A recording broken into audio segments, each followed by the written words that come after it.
I came home that evening to the faint smell of jasmine drifting through the hallway. It was a scent she always wore when she wanted to feel desirable. My heart gave a cautious flip. I didn't know whether to brace for comfort or conflict. "Aisha," I called, dropping my keys onto the marble counter. Silence answered. The living room was dim, the curtains drawn, but I could see her silhouette moving near the balcony. The low hum of her voice carried words I couldn't immediately make out. My chest tightened. Something felt off. I stepped closer, my eyes narrowing. "Aisha." She turned slowly, a smile tugging at the corners of her lips. One of those smiles I used to adore, the kind that could disarm me instantly. But now it felt rehearsed, practiced, artificial. "Hey," she said softly, tilting her head as if nothing was amiss. "Who were you talking to?" I asked, trying to keep my voice steady. Her smile faltered for a fraction of a second, long enough for my gut to notice, but she masked it quickly. "No one," she said. "Just thinking out loud." I didn't believe her. Not for a second. I remember that moment vividly. The way the air in the room seemed thicker, heavier, pressing against my chest.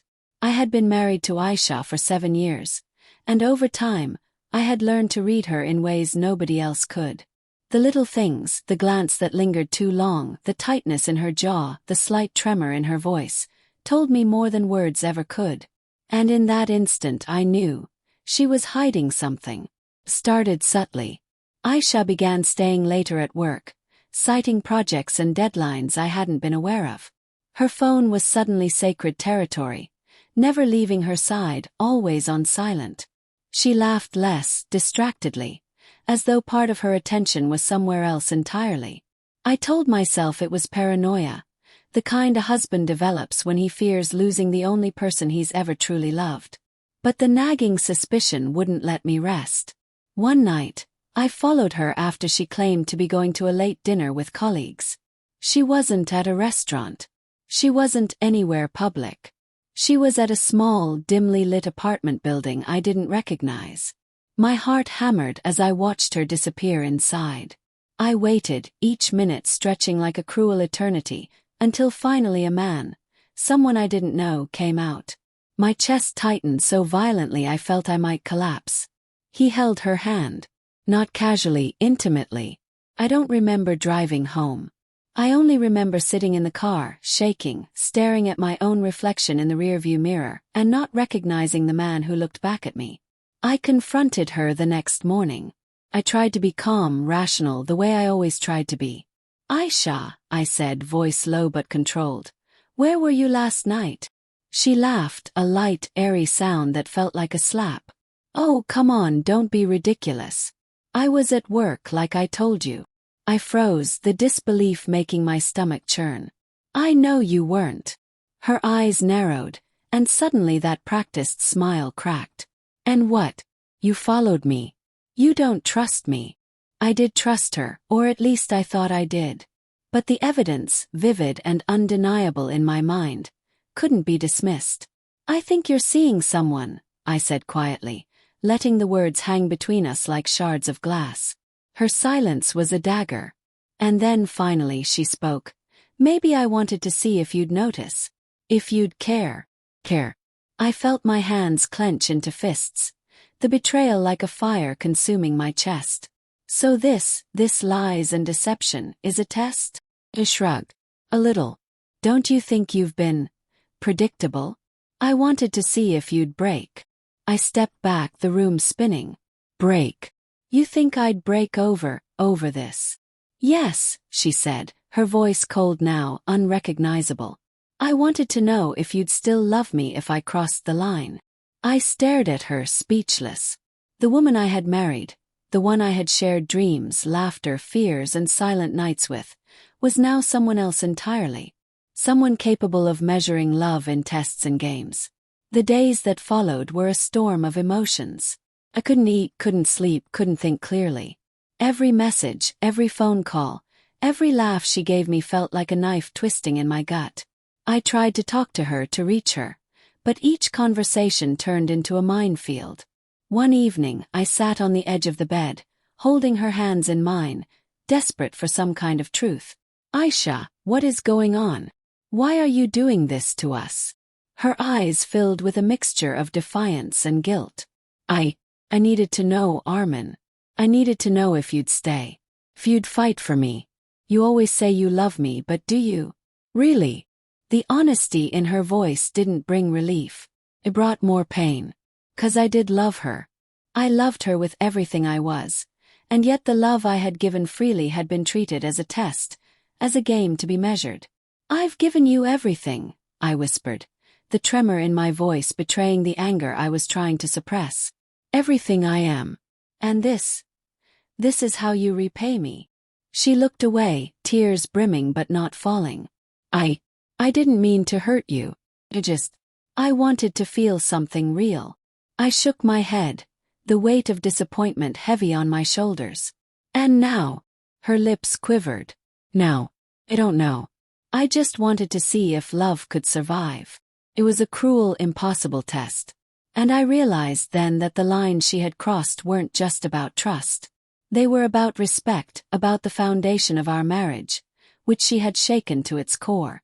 Weeks passed, and the distance between us grew. The house felt cold, echoing with memories that now felt like taunts. I found myself analyzing every word, every gesture, wondering if the woman I had loved was even real. Then came the night that changed everything. I returned home later than usual, the rain drumming against the windows. The house was silent, too silent. I dropped my bag and noticed a faint glow from the study. Cautiously, I approached, heart hammering in my chest. Aisha was sitting at the desk, papers scattered around her, phone in hand. She didn't notice me at first. And then she did. She looked up, and for a moment I saw vulnerability, the raw, unguarded truth. Armin, she whispered. I didn't sit. I didn't speak. I just watched as she set the phone down, trembling. I made a mistake, she said, voice breaking. I didn't mean for it to go this far. It was supposed to be just a test. I didn't know it would. I didn't know. Her confession fell into the room, heavy and suffocating. I felt the sharp edges of anger and sorrow collide inside me. You didn't know. Echoed. Do you even realize what you've done? How close we came to losing everything. Tears streamed down her face. I know, and I hate myself for it. I can't stand the thought of hurting you. I cut her off, my own voice breaking now.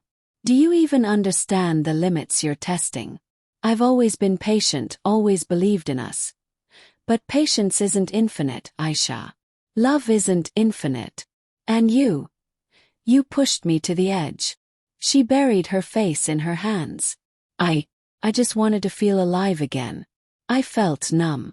I sank into the chair opposite her, exhaustion and heartbreak washing over me like a storm tide. And now, I don't know if I deserve you, she whispered. Her honesty was painful, but it was also the only thing that might save us. I stared at her, the woman I loved and the woman I barely recognized. I thought of our years together, the laughter, the late-night talks, the promises whispered under blankets. And I realized that love is not just about passion, it's about resilience, about forgiveness, about the courage to confront the darkness. I leaned forward slowly, placing a hand over hers. Aisha, love isn't a game. It isn't something to test. But maybe we can find a way back. Maybe. If we're willing to be honest, fully honest, we can rebuild. Her eyes met mine, glistening with hope and fear. You mean, you forgive me? I exhaled slowly. I don't know if I can forgive everything, not yet. But I do know this, I love you. And if we want to survive this, we need to stop testing and start trusting. For the first time in weeks, she nodded. Slowly, tentatively, as though the idea of love without games was as fragile as glass, but worth trying to hold on to. That night we didn't make promises. We didn't pretend the past weeks hadn't happened. But we sat together, hands entwined, and talked, really talked for hours. About fear, about desire, about limits and boundaries. About betrayal and forgiveness. About love. I realized that love could survive if it was given freely, not tested. But it could also break if pushed too far. And Aisha had stood on my limits. She hadn't known how close she had come to losing me entirely. And now, perhaps, we had a chance to find our way back from the edge.